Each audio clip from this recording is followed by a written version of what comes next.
한때 한국 교회에서 여러 가지 전도법들이 난무했던 때가 있습니다. 그 중에 기억에 남는 희한한 전도의 방법들이 있어요. 경기도 수원에 가면 이런 교회가 과거에 하나 있었습니다. 여러분들이 들어보셨는지 모르겠지만 배당금 교회라는 게 있어요. 이 교회에서 주창했던 게 뭐냐면 주식을 하듯이 교회에 등록하면 1년에 한 번씩 52만 원씩 배당금을 주겠다는 것입니다. 그래서 이 교회가 팜플렛에 뭐라고 썼냐면 교회가 부흥되면 더 많은 배당금이 지급될 것이고 배당금 지급 만료 기간은 주님 재림 때까지입니다. 어떻게 생각하나요? 서울에 있는 한 교회는 팜플렛을 각각 2종류로 만들어서 배부를 했습니다. 거기에 이렇게 써 있어요. 거기에는 이렇게 되어 있습니다. 남성과 여성 전도용지를 따로따로 만들어서 한쪽에는 여자 성도 18명의 사진과 신상 정보를 기록하고 또 한쪽에는 남자 성도 18명의 사진과 신상 정보를 기록했습니다. 그리고 교회에 오셔서 이성을 만나세요. 결혼을 하세요. 라는 그런 문구와 함께 전도지를 배부했던 그런 교회도 있었어요. 또 하나 제 기억에 남는 그 교회의 모습 가운데, 전도 모습 가운데 경기도에 있는 한 교회가 실질적으로 이런 일이 있었습니다. 전도하여 예배에 세교를 참석을 시키면 당일 교회에서 현금을 지급했습니다. 그리고 이러한 방법이 너무 신박했는지 그 근처에 있던 다른 교회에서는 현금을 주기가 좀 그러니까 교회에서 상품권을 주고 준비해서 당일 전도한 사람에게 또 전도되어 나온 사람에게 지급했다고 합니다. 근데 여러분 놀라운 게 있어요. 이 두 교회 모두 부흥했다고 합니다. 굉장히 많이 성장하고 지금도 꽤 큰 교회로 자리하고 있다는 것입니다. 제가 늘 이런 질문 드리죠. 이런 얘기를 하면 이게 전도입니까? 이게 교회고 이게 부흥일까요? 이런 걸 성장했다고 부흥했다고 얘기하는 걸까요? 오늘날 많은 교회에서 전도를 하면 전도 잘하는 사람에게 여행용 가방을 주거나 또는 고급 냄비를 주거나 심지어 한 해의 전도왕에게는 자동차를 선물하는 교회도 있습니다. 또 어떤 교회는 과거에 전도왕에게는 해외여행 상품권을 준비해서 제공한 적도 있어요. 마치 보험왕을 뽑듯이 세상에 있는 보험 잘하는 사람을 뽑아서 그렇게 상품화시켜서 교회를 성장시키고 부흥시키는 마케팅 전략법이 교회 안에 들어왔다는 것입니다. 그래서 여러분 한국 교회가 아무나 전도, 무작정 전도, 닥치고 전도 등의 그런 모습들을 마음껏 보여왔다는 거예요. 그래서 한 신학자가 이러한 모습에 대해서 비난을 하면서 이렇게 얘기해요. 오늘날 한국교회의 부정적 인식이 자리한 그 요인으로서 바로 이 잘못된 전도법이 공헌한 바 있다라고 지적을 하고 있습니다.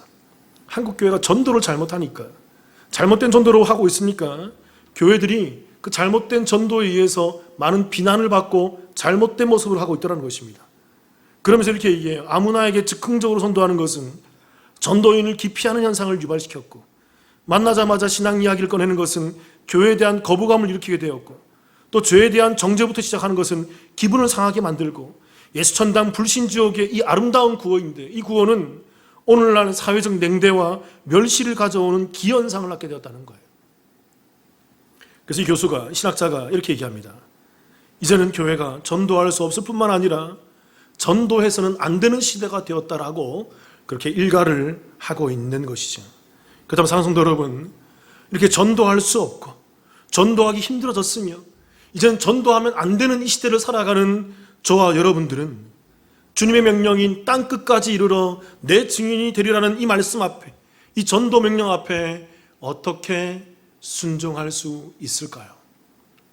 그의 답은 예수님의 전도법을 배워야 한다는 것입니다. 우리가 어떻게 전도할 수 있을까요? 우리가 무엇으로 전도할 수 있을까요? 예수님의 전도법을 배워야 한다는 것입니다. 예수님의 전도법은 따라해 볼게요, 여러분. 관계 전도. 예수님의 전도법은, 성경적 전도법은 관계 전도입니다. 마태복음 4장 18절부터 22절 같이 한번 읽어보겠습니다. 우리 한 목소리 읽어볼게요. 시작. 갈릴리 해변에 다니시다가 두 형제 곧 베드로라 하는 시몬과 그의 형제 안드레가 바다에 금을 던지는 것을 보시니 그들은 어부라. 말씀하시되 나를 따라오라. 내가 너희를 사람을 낚는 어부가 되게 하리라 하시니 그들이 곧 그물을 버려두고 예수를 따르니라. 여러분 잘 아셔야 돼요. 예수님의 전도법은 즉흥적인 전도법이 아니었어요. 예수님의 전도법은 관계 전도였다는 것입니다. 그래서 오늘 우리가 읽었던 이 말씀을 많은 사람들이 오해하고 있어요. 베드로에게 나를 따라오라라고 예수님께서 말씀하시자 베드로가 즉흥적으로 그 한마디에 순종하고 따라갔다라고 그렇게 오해하는 경우들이 있다는 것입니다. 여러분 잘 생각해 보십시다. 어느 누가 길을 가다가 야, 나를 따라올래? 나를 따라와 그랬을 때 모든 것을 제쳐두고 따라간다 그러면 그것이 정상적일까요? 그것이 상식적일까요, 여러분? 속된 말로 미치지 않고서야, 정신이 이상하지 않고서야 그 따라오라는 그 한마디에 모든 것을 내팽개치고 따라갈 수 있단 말입니까? 아무리 예수님이라 하더라도, 아무리 그 베드로라 하더라도 그 한마디 어떻게 순종할 수 있단 말입니까? 오히려 요즘 시대에는 교회 가볼래? 그리고 얼쑤 않고 교회에 딱 나오는 사람이 있다 그러면 여러분 오히려 의심해봐야 되지 않아요? 이 사람이 신천지인지 아닌지, 이단이 아닌지, 불순한 목적으로 교회에 오지 않은지. 그런 시대고 그런 모습이지 않습니까? 고대 사회도 마찬가지. 상식적이지가 않습니다. 그런데 여러분 우리가 오늘 이 한 말씀을 이 말씀 자체로만 보지 말고 말씀에 깊이 있는 시간대별로 말씀들을 좀 새로 진열을 해보고 정렬을 해볼 필요가 있어요. 오늘 베드로는 결론을 얘기하면요, 오늘 이 마태복음 4장에서 예수님을 처음 만난 게 아니에요. 많은 분들이 이것 때문에 오해하고 있어요. 예수님의 말씀을, 베드로는 예수님의 말씀을 처음 듣는 것도 아니고 첫 만남이 아니라는 것이죠. 요한복음 1장 35, 37절 한번 보겠습니다. 제가 한번 읽어볼게요. 또 이튿날 요한이 자기 제자 중 두 사람과 함께 섰다가 예수께서 거니심을 보고 말하되 보라 하나님의 어린 양이로다. 37절 두 제자가 그의 말을 듣고 예수를 따르거늘. 그러니까 복음서에 등장하는 예수님과 제자들의 첫 만남이에요. 여기 첫 만남의 모습이죠. 이 만남이 어떤 모습이냐면 침례 요한이 길을 지나가다가 예수님을 보고 이렇게 얘기하는 거죠. 보라 세상 죄를 지고 가는 어린 양이로다. 내가 온 것은 저 사람의 일을 예비하기 위해서 왔어 라고 하면서 예수님을 높여주고 딱 인정해주자 침례 요한의 제자 중에 두 사람이 예수님을 즉흥적으로 따라가는 것이죠. 침례 요한이 대단히 얘기하니까 이분이 어떤지 알아보려고. 그리고 요한복음 1장 40절 41절 같이 한번 읽어볼게요. 시작. 요한의 말을 듣고 예수를 따르는 두 사람 중에 하나는 시몬 베드로의 형제 안드레라. 그가 먼저 자기 형제 시몬을 찾아 말하되 우리가 메시아를 만났다 하고 메시아는 번역하면 그리스도라. 이 침례 요한의 제자 중에 두 사람 중에 예수님을 따라갔던 사람 중에 한 사람 이름이 누구였다고요? 안드레였다고요. 이 사람이 누구의 형제였다고요? 베드로의 형제였다. 그가 예수님을 만나보고 관계해보고 그리고 그의 형 베드로에게 찾아가서 얘기하는 거죠. 형, 나의 형제요. 베드로, 내가 메시아를 만났다. 이 메시아는 그리스도. 우리가 과거에 대망하고 있던 구약에서 얘기했던 그 메시아가 드디어 오셨어. 그리고 그 메시아를 우리가 만났어라고 베드로에게 먼저 그 메시아에 대한 고지를 해주는 거죠. 베드로는 이미 들었어요. 이미 메시아라는 사람이 있구나라는 것을 알게 되었다고요. 그리고 요한복음 1장 42절 제가 읽어볼게요. 데리고 예수께로 오니 예수께서 보시고 이르시되 내가 요한의 아들 시몬이니 장차 게바라 하리라 하시니라. 게바는 번역하면 베드로라. 이게 베드로와 예수님의 첫 만남이라고 성경에 나오는. 베드로는 오늘 우리가 나눈 것처럼 갈릴리 호숫가에서 예수님을 첫 만난 것이 아니에요. 이미 그 전에 베드로는 예수님과의 만남을 가졌어. 이미 예수님에 대한 소식을 들었고 안드레로부터.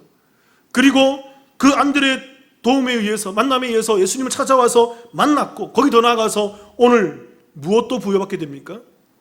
그의 이름을 무엇이라고 부르게 되어요? 장차 너는 게바라 하리라. 베드로라 하리라. 넌 시몬이잖아. 지금은 시몬이지만 나중에는 너는 게바라 부를 거야. 베드로라 부를 거야. 여러분 잘 아셔야 돼요. 이 시몬이 베드로라는 이름을 얻게 된 것은 예수님의 제자가 되고 나서부터가 아니에요. 예수님의 제자가 되기 이전에 이미 예수님을 만났고 관계했고 예수님으로부터 그 이름 지음을 부여받게 된 것이죠. 그리고 여러분 많은 신학자들이 평가할 때 이 베드로가 이름을 짓게 되는 것은 그냥 예수님과 즉흥적으로 된 것이 아니라 이름을 부여받게 된 것은 어느 정도 관계가 있었기 때문에 이름을 지어줬을 것이다. 그렇게 평가를 하고 있단 말이에요. 그래서 신학자들의 의견이 뭐냐면 이런 의견입니다. 이때까지 아직 베드로가 완전히 부르심을 받은 상태라고 받지 않은 상태라고 보고 있습니다. 아직 제자로 부르심을 받지 않은 상태인데 그는 예수님을 들었고 만났고 이름까지 부여받게 되었다라는 것이죠. 그리고 누가복음 4장 38절 39절 제가 한번 읽어보겠습니다. 예수께서 일어나 회당에서 나가사 시몬의 집에 들어가시니 시몬의 장모가 중한 열병을 앓고 있는지라 사람들이 그를 위하여 예수께 구하니 예수께서 가까이 서서 열병을 꾸짖으시는데 병이 떠나고 여자가 곧 일어나 그들에게 수종드니라. 베드로의 그 장모가 열병을 들어서 중병에 앓았어요. 고대 사회에서 열병 앓으면 죽는 경우가 허다했다고, 거의 죽을 병이 들었어요. 그때 이 소식을 듣고 예수님께서 베드로의 장모의 집에 가는 거죠. 베드로의 집으로 가는 거죠. 아직 베드로가 제자로 부르심 받기 이전입니다. 그 찾아가서 베드로를 만났던 것이죠. 그리고 누가복음 4장 40절 41절 같이 한번 읽어보겠습니다. 시작. 해질 무렵에 사람들이 온갖 병자들을 데리고 나오매 예수께서 일일이 그 위에 손을 얹으사 고치시니 여러 사람에게 귀신이 나가며 소리질러 이르되 당신은 하나님의 아들이니이다. 예수께서 꾸짖으시다 그들이 말함을 허락하지 아니하시니 이는 자기를 그리스도인 줄 알미로라. 베드로는 제자로 부르심 받기 이전에 자기 집에 찾아온 예수님을 만났어요. 그리고 자기 장모를, 열병을 앓고 있는 장모를 고치신 예수님을 만났어요. 경험했다고요. 목도했다고요. 그리고 이 소문이 그 마을에 퍼지자 그 마을에 있던 온갖 병자들이 다 나와서 예수님께 병을 고쳐달라고 얘기하자 예수님께서 그 집에서 일일이 그들에게 손을 얹고 고쳐주시는 것도 목도했다고요. 그리고 그 가운데 귀신 들린 사람이 있었는데 꾸짖자 그 귀신이 나가는 것도 보았다고요. 그리고 그 귀신 가운데 한 존재가 예수님을 향해서 당신은 하나님의 아들이십니다라고 고백하자 예수님이 그를 꾸짖어서 함부로 얘기하는 것을 혼내시는 장면도 목격했다고요. 그러니까 여러분 제가 질문 하나 드려볼게요. 베드로가 제자로 부름받기 이전까지의 그가 예수님에 대한 경험이 무엇이란 말입니까? 전혀 몰랐던 게 아니에요. 우리가 성경을 통해서 확인된 사실만 모아도 베드로는 갈릴리 호숫가에서 150마리의 그 물고기를 잡고 예수님께 쫓아가기 이전에 이미 갈릴리 호숫가에 찾아오기 이전에 예수님에 대해서 충분히 알고 있었다고요. 들었고 만났고 이름을 부여받았고 자신의 장모의 병이 치유받는 것을 보았고 온 동네가 병이 떠나가며 귀신이 증가하는 목소리를 들었으며 그 놀랍고 대단한 일들을 다 경험했다는 것입니다. 그리고 나서 누가복음 5장 3절 같이 한번 읽어볼게요. 시작. 예수께서 한 배에 오르시니 그 배는 시몬의 배라 육지에서 조금떼기를 청하시고 앉으사 배에서 무리를 가르치시더니 오늘 말씀과 병행 구절이에요. 마태복음 4장과 똑같은 구절인 것입니다. 그러니까 이미 예수님이 이 갈릴리에 찾아와서 베드로의 배에 오르기 전에 베드로는 예수님에 대해서 알았다 몰랐다? 알았다. 얼만큼 알았을까요? 충분히 알고 있었다는 것입니다. 그리고 5장 3절을 다시 띄워보세요. 이런 말씀이죠. 예수께서 한 배에 오르시니 그 배는 시몬의 배라 육지에서 조금떼기를 청하시고 앉으사 배에서 무리를 뭐 하셨다고 예수님께서? 가르치셨다고요. 이 가르치다는 말이 헬라어로 디다스코란 말인데 이게 가르치다, 설명하다, 설교하다, 미알로테예요. 미알로테는 과거에 있었던 일의 반복적인 행위를 말하는 거예요. 그러니까 예수님께서 그 배에 올라서 베드로의 배에 올라서 뭐 하셨을까요? 많은 무리와 베드로가 있는 상태에서 설교해 왔다는 것입니다. 그런데 그 설교하신 것은 그날 한 번만 한 게 아니라 과거에도 계속 그 설교를 그 가르침을 행해 왔다는 것입니다. 그러니까 여러분 베드로가 어떤 상태에 있었냐면 베드로는 예수님 만났고 들었고 관계했고 예수님의 설교를 들어오고 가르침을 받아왔다라는 것입니다. 충분히 배워왔다라는 거예요. 그리고 누가복음 5장 4절 5절 제가 한번 읽어보겠습니다. 이 말씀 마치시고 시몬에게 이르시되 깊은 데로 가서 그물을 내려 고기를 잡으라. 시몬이 대답하여 이르되 선생님 우리들이 밤이 새도록 수고하였을 때 잡은 것이 없지만 말씀에 의지하여 내가 그물을 내리리다 하고 많은 설교가들이 많은 잘못된 메시지가 베드로가 이날 이 말씀에 첫 말씀에 순종하여 그물을 내렸다라고 처음 만난 예수님의 말씀에 의지하여서 그물을 내렸다라고 그렇게 오해하고 곡해하고 잘못 설명하는 경우들이 많습니다. 그런데 우리가 시간대별로 말씀에 나와 있는 것만 우리가 이렇게 편성을 하고 진열하고 설명해 보아도 베드로는 이미 이때 이 한 말씀이 아니에요. 예수님이 누군지 알았고 들었고 그의 이름이 계명까지 당했으며 그가 놀라운 기적과 장모의 열병이 떠나가는 것을 자기 집에서 놀라운 일들을 행하시는 것을 온 동네가 삐까번쩍하게 떠나가듯이 그 놀라운 기적과 역사와 귀신들이 쫓아나가는 것을, 그 귀신들의 증거도 들었던 그런 경험이 충분히 있은 상태라는 거죠. 그러한 상태에 예수님이 그 배에 올라서 깊은 곳에 가서 그물을 내려라. 그 경험이 축적되어서, 그 말씀들이 축적되어서, 그 믿음들이 그 시간을 축적되어서 그 한 말씀에 순종하여 가서 그물을 내리게 되는 것입니다. 그리고 누가복음 5장 10절 11절 같이 한번 읽어볼까요? 시작. 세베대의 아들로서 시몬의 동업자인 야고보와 요한도 놀랐습니다. 예수께서 시몬에게 이르시되 무서워하지 말라. 이제후로는 내가 사람을 취하리라 하시니 그들이 배들을 육지에 대고 모든 것을 버려두고 예수를 따르니라. 여러분, 베드로는 이때 예수님을 따라간 거예요. 그러니까 제가 지금 설명한 게 무엇입니까? 베드로는 예수님을 처음 만났어요? 그동안 계속 만나왔어요. 계속 만나오고 들어오고 배워오고 가르침과 만남과 그 설교 가운데에서 지금까지 계속 관계해왔다는 것입니다. 그 관계해온 것이 우리가 오늘 나누었던 마태복음 4장에 예수님께서 베드로를 부르는 그 첫 만남인 것이죠. 그 제자를 부르는 그 만남인 것이죠. 예수님은 베드로 이 한 사람을 제자 삼기 위해서 여러 번에 걸쳐서 만나오셨고 가르쳐 오셨으며 설교해 오셨고 그 만남과 가르침과 그 설교와 그 관계를 통해서 베드로는 오늘 제자로 따라 나갈 수 있게 되었다는 것입니다. 이게 예수님의 전도법이에요. 예수님의 이러한 전도법은 비단 제자만을 향해서만 그렇게 하신 것이 아니에요. 예수님께서 모든 삶이 그러셨어요. 우리 마태복음 4장 23절 제가 한번 읽어보겠습니다. 이런 말씀이 있죠. 예수께서 온 갈릴리에 두루 다니사 그들의 회당에서 가르치시며 천국 복음을 전파하시며 백성 중에 모든 병과 모든 약한 것을 고치시니. 예수님께서 온 갈릴리를 두루 다니셨다고 얘기합니다. 이 갈릴리라는 이 지역은요, 호숫가를 얘기해요. 갈릴리 호숫가는 굉장히 큰 호숫가인데 폭이 12km고 그 전체 둘레가 21km나 이상이 되는 매우 큰 호수였습니다. 그리고 이 고대 사회, 이 갈릴리 호수 주변에 여러 고을들이, 여러 도시들이 형성되어 있어요. 고대 사회는 물가 근처에 사람들이 모이잖아요. 그리고 역사가 요세푸스에 의하면 이 예수님 당시에 갈릴리 주변에 마을과 도시가 형성되어서 거기에 살고 있었던 사람의 인구수가 최소 300만 명 이상이었을 거로 추정합니다. 우리 원주시의 인구가 몇 명이죠?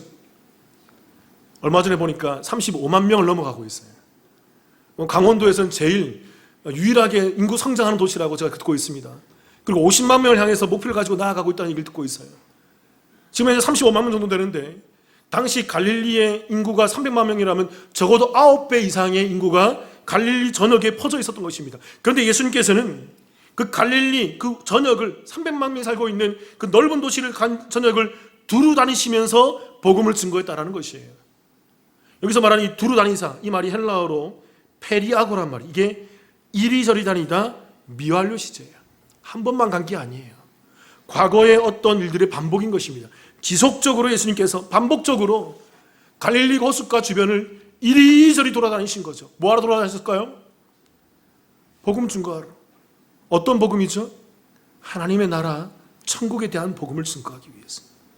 그리고 그 뒤에 있는 온 갈릴리란 말 가운데 이 온이란 말이 헬라어로 홀로스란 말이에요. 이게 전체의 모든 완전이란 말입니다. 그러니까 갈릴리, 온 갈릴리 전체를 예수님께서 이리저리 돌아다니시면서 갈릴리를 완전히 헤집고 다니신 거예요. 그러면서 그 가운데서 복음을 증거하시고 가르치시며 전파하시며 병과 악한 것을 고치시며 하나님 나라의 일들을 선포하시고 그 모든 것을 선포하시며 설파해내셨다는 것입니다. 그리고서 마태복음 4장 25절 같이 한번 읽어볼까요? 시작. 갈릴리와 데가볼리와 예루살렘과 유대와 요단강 건너편에서 수많은 무리가 따르니라. 예수님께서는 그냥 회개하라 천국이 가까웠느니라 이렇게 말하고 딱 멈춘 게 아니에요. 예수님은 온 전역을 돌아다니면서 그 사람들과 관계하고 이리저리 왔다 갔다 하시면서 그 갈릴리 전역을 돌아다니셔서 주의 말씀을 증거하고 가르치시고 하나님의 일을 나타내시며 그 복음 증거의 사역을 감당하셨다는 것입니다. 그 관계와 그 사역과 그 이리저리 돌아다니심의 그 사역의 결과로 수많은 무리가 예수님을 따르게 되었다는 것이죠. 그러니까 여러분, 성경이 증거하는 예수님의 전도 방법은요, 무작정 전도가 아니에요. 닥치고 전도가 아니에요. 즉흥적 전도가 아니에요. 예수님께서 우리 가운데 보여주시고 있는 성경적 전도의 모습은 무엇입니까? 관계 전도였다고요. 예수님께서는 그들과 관계를 맺으셨습니다. 그 복음을 증거하기 위해서, 하나님 나라를 위해서 관계를 맺고 그들에게 주의 말씀을 가르치시면서 그들이 깨달을 때까지, 그들이 주의 말씀을 들을 때까지 지속적으로 말씀을 증거하고 복음을 선포해내셨다는 것입니다. 여러분, 이 자리에도 예수를 믿는 분이 있지만 예수를 믿지 않는 분이 있어요. 귀를 닫고 예배를 드리지 않는 분들이 있어요. 1부도 마찬가지고 2부도 마찬가지고. 우리 교회 성도님 전부 다 100% 믿지 않잖아요. 어느 교회든 100% 믿는 교회는 있지 않습니다. 근데 잘 믿는 분들에게는 이 말씀이 그들에게 양분이 되어서 열매 맺는 것으로 나오지만, 믿지 않는 분들에게는 자, 지금 뭐 할까요? 그들에게 전도하는 거예요. 가르치는 거예요. 제대로 믿으시라고, 똑바로 믿으시라고. 왜 말씀이 선포되는데 당신은 예배를 못 드리고 있습니까? 이 예배 가운데서 당신 다른 사람 다 예배 드리는데 왜 당신은 예배를 못 드리고 있나요? 그러면서 제가 전도하는 거라고요. 예수님께서 그렇게 말씀을 가르치고 선포하셨다는 것입니다. 그리고 그 수많은 무리를 모으셔서 예수님께서 또 보이신 모습이 무엇이었을까요? 마태복음 5장 1절 3절입니다. 같이 한번 읽어볼까요? 시작. 예수께서 무리를 보시고 산에 올라가 앉으시니 제자들이 나아온지라 입을 열어 가르쳐 이르시되 심령이 가난한 자는 복이 있나니 천국이 그들의 것이니.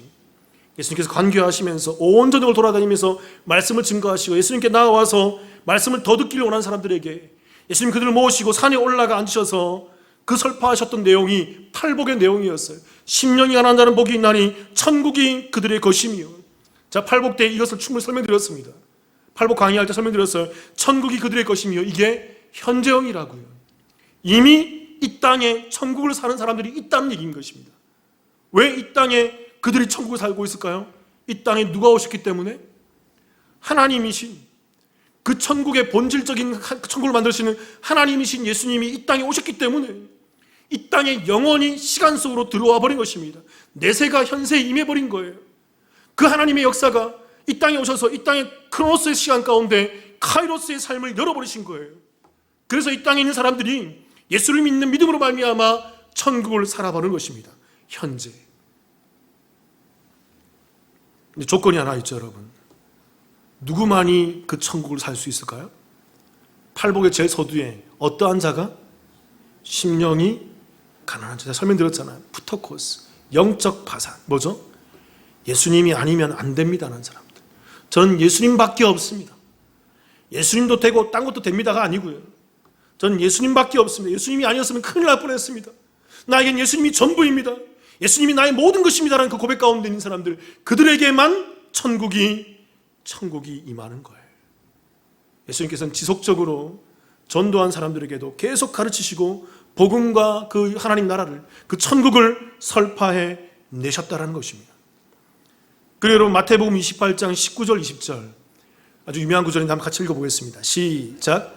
그러므로 너희는 가서 모든 민족을 제자로 삼아 아버지와 아들과 성령의 이름으로 침례를 베풀고 내가 너희에게 분부한 모든 것을 가르쳐 지키게 하라. 볼지어다 내가 세상 끝날까지 너희와 항상 함께 있으리라 하시니라.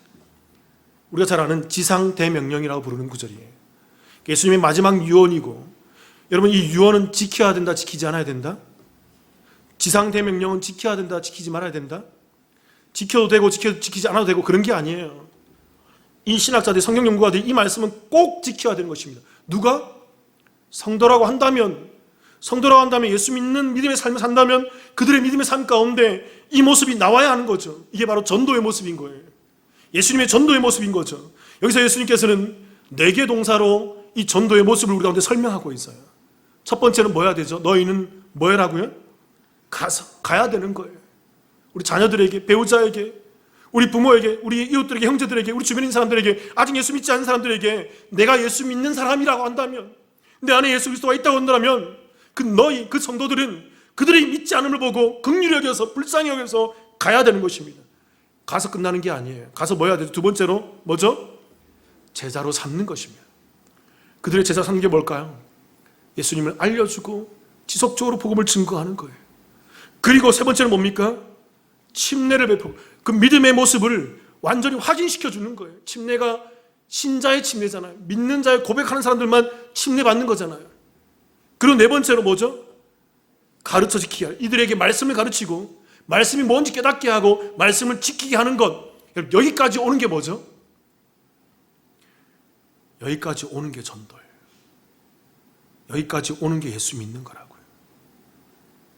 여러분 잘 생각해 보세요. 이 네 가지를 잘 보세요. 내 안에 복음을 들었는데 제자의 모습이 없습니까? 침례 받았다고 얘기하지만 내 삶 가운데 말씀에 대한 가르침과 말씀이 뭔지도 모르고 말씀이 들려오지도 않고 지금 이 예배 시간에도 말씀이 선포되는데 어떤 말씀도 귀에 들어오지 않는 그런 분이 계십니까? 전 얘기 드려요. 예수 믿지 않는 거예요. 예수 믿지 않는 거라고요. 제 말씀이 대단해서 그런 게 아니고요. 말씀 자체가 선포되는데 여러분 우리가 전도되고 예수 믿는다 그런다면 어디까지 가야 되죠? 교회에 오는 곳으로 그 전도가 아닙니다. 우리가 주변에 있는 사람들 교회 목사님 오늘 전도 한 명 했어요. 처음 출석했어요. 전도 아니에요. 그건 그냥 데리고 온 거예요. 그 사람이 믿는지 안 믿는지는 어떻게도 할 수 없다. 근데 그 사람이 전도를 하려고 그러면 그 사람이 어떻게 해야 되죠? 계속 말씀을 가르치고 선포하고 그 믿음의 고백을 하게 만들고 더 나아가서 믿음의 고백을 한 것만이 아니라 그 믿는 대로 그 말씀을 듣고 깨닫고 지키는 자리까지 가는 것. 거기까지 간 게 뭡니까? 그게 전도라고요. 그때 전도했다라고 얘기하고 그때 예수 믿는다라고 얘기할 수 있다고요. 저 여러분께 도전드립니다. 우리가 교회에 나와서 예배 출석하고 있나요? 말씀 가운데 그 가르침과 그 선포되는 말씀을 듣고 지키는 자리까지 가고 있나요? 어디에 우리의 멈춘 자리가 있습니까? 출석만 하는 사람이 있습니까? 말씀을 듣고 배우고 가르치고 지키는 자리까지 있습니까? 여러분 이게 천국과 지옥 차이라고요. 매년 한국 교회에 많은 교회들이 전도 축제를 합니다. 저는 거듭 말씀드리지만 수요일 나오신 분들께 여러 번 말씀드렸어요. 우리 교회에서 앞으로 총동원 주일, 뭐 전도 대축제 그런 거 없습니다. 그런 거 없어요. 성경적이지도 않고 예수님이 그렇게 하지도 않으셨고요. 그렇게 한다고 전도가 되는 것도 아니고요. 그런데 여러분 한국 교회에 정말 많은 교회들이 그렇게 전도 축제를 하고 정말 많은 사람들이 교회에 새로 나옵니다. 대형 교회나 초메가처치에 가보면 여러분 전도 축제를 1년에 한 번씩 하면요. 제가 그런 걸 많이 경험했어요. 그냥 1000명, 2000명 오는 건 그냥 예사예요. 그 D-Day 그날 몇 주간에 걸쳐서 하면 뭐 새로운 사람들과 전도자가 같이 막 수천 명이 들어와요. 수천 명이. 입구를 그냥 가득 메우고 온 본당을 가득 메워요. 그냥. 매년 그렇게 수천 명이 와서 전도되고 전도 당했다라고 전도 축제를 벌이고 있습니다. 근데 여러분 제가 특이한 경험을 하나 한 적이 있어요. 매년 전도왕이 되는 분이 있어요. 매년 전도왕이. 이분이 수십 명, 거의 100명 가까이 전도해요. 매년마다. 근데 제가 그분이 살고 있는 그 지역의 교구를 맡아서 제가 감당해봤는데 이유를 알겠더라고요. 그분이 회사에 오는데 매년 전도 축제할 때마다 자기 직원들 다 동원하는 거죠. 거의 한 90명, 100명이 와요. 매년마다. 그러니까 당연히 전도왕이 될 수밖에 없죠. 그런데 여러분, 제가 그 직을 담당하면서 그 중에 한 분이 오셨을 때, 세교로 처음 오셨어요. 그분이 인상을 쓰면서 뭐라는 줄 아세요? 오늘이 4년째입니다. 오늘이 4번째. 매년 그때마다 회사의 오너가 강제적으로 나가라 그러니까 안 나오면 회사에 불이익을 당하니까. 그러니까 계속 교회를 나올 수밖에 없는 거죠. 인상을 쓰고 나와요. 전도대회 나오는데 인상을 쓰고 나와요. 편하지가 않아요. 교회에 나와서 앉아 있는 거죠. 매년마다 4년째. 그리고 그분이 전도왕의 타이틀을 얻고 매년마다 그 교구가 전도 제일 많이 했다라고 인정받으며 그렇게 한국 교회가 흘러가더라는 것입니다. 전 이러한 전도 축제를 경험하면서 한 가지 드는 의문이 있어요. 제가 목회를 하면서 우리 교회에 와서 그냥 하는 게 아닙니다. 제가 많은 의문과 많은 문제 속에서 많은 질문을 계속해요. 이게 교회인가? 이게 전도인가?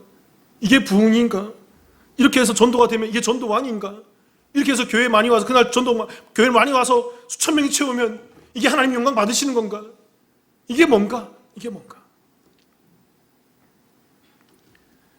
오늘 예수님은요, 한 영혼을 전도하기 위해서 그 하늘나라 올 수 없는 그 거리를 건너서 인카네이션, 성육신하셔서 그 베드로를 만나셨습니다. 그리고 수차례 그를 만나고 권면하고 가르치고 설교하면서 그를 변화시켜 나아갔어요. 그리고 때가 되었을 때 그에게 나를 따라오라 하고 했을 때 베드로가 따라 나아가서, 물론 아직은 미성숙하고 미완성된 그런 모습이지만 지속적인 예수님과의 공생의 3년간의 사역을 통해서 그가 전도되어 갔던 것입니다. 그리고 성령이 임하셨을 때 그가 온전히 믿는 자로 서서 주님과 함께 그 길을 가는 그 성도의 삶을 살아가더라는 것입니다. 사성도 여러분, 제가 한 가지 중요한 것을 말씀드릴게요. 여러 번 말씀드린 것이지만 또 한 번 각인시켜 드릴게요. 여러분, 이 전도에는, 이 관계 전도에는, 예수님이 전도하신 이 전도법에는 매우 중요한 한 가지 원리가 들어가 있습니다. 이 조건이 충족되어야만 이 관계 전도를 할 수 있어요. 그게 뭘까요? 내가 먼저 예수를 잘 믿고 있어야 돼요.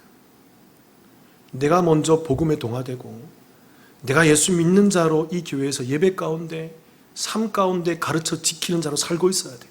복음이 무엇인지, 천국이 무엇인지, 예수가 무엇인지, 내게 예수가 경험되었던 흔적이 무엇인지, 그 간증과 그 말씀의 깨달음과 그 온전한 믿음의 확신이 있어야 된다는 거죠. 그들만이 뭐 할 수 있을까요?